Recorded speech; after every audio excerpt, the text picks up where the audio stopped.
জাতীয় semiconductor symposium ও biotech, electronics, কৃত্রিম বুদ্ধিমত্তা ও রোবোটিক্স সম্মেলন উদ্বোধন করতে সকালে রাজধানীর তেজগাঁওয়ের নভ থিয়েটারে আসেন প্রধানমন্ত্রী তারেক রহমান।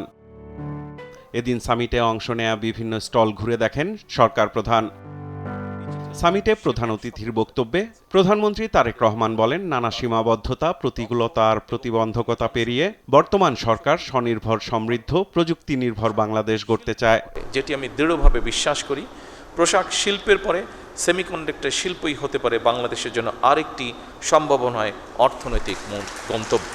সরকার সেমিকন্ডাক্টরকে জাতীয় অগ্রাধিকার খাত হিসেবে দেখছে উল্লেখ করে 2030 সালের মধ্যে সেমিকন্ডাক্টর খাতে রপ্তানি আয়ের লক্ষ্যমাত্রা পূরণ হবে বলে প্রত্যাশার কথা জানান প্রধানমন্ত্রী। 2030 সালের দিকে বিশ্বে গ্লোবাল সেমিকন্ডাক্টরের বাজার $1 ট্রিলিয়ন কাছাকাছি পৌঁছবে, এরকমই যারা এই ব্যাপারে এক্সপার্ট তারা ধারণা করছেন।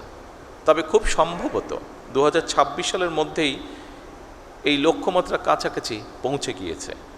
সুতরাং এই মার্কেটে প্রবেশ করার জন্য বাংলাদেশের সামনে একটা অপার সম্ভাবনা এবং সুযোগ বিদ্যমান।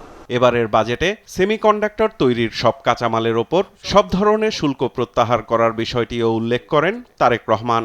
সেমিকন্ডাক্টর শিল্প তৈরির সকল কাঁচামালের উপরে সব ধরনের ট্যাক্স বা শুল্ক প্রত্যাহার করা হয়েছে। সেমিকন্ডাক্টর ডিজাইন সার্ভিসে রফতানি আয়ের উপরে নগদ ইনসেন্টিভ বা প্রণোদনা চালুর উদ্যোগও নেওয়া হয়েছে।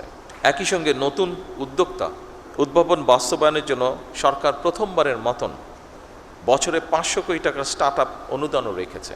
বিজ্ঞান ও প্রযুক্তি মন্ত্রণালয়, বাংলাদেশ সেমিকন্ডাক্টর ইন্ডাস্ট্রি অ্যাসোসিয়েশন ও সিলিকন রিভারের যৌথ উদ্যোগে এ সম্মেলনে 11টি অধিবেশন এবং 7টি কৌশলগত আলোচনা সভা অনুষ্ঠিত হওয়ার কথা রয়েছে। সাইফুল রিপন, দেশ টিভি, ঢাকা।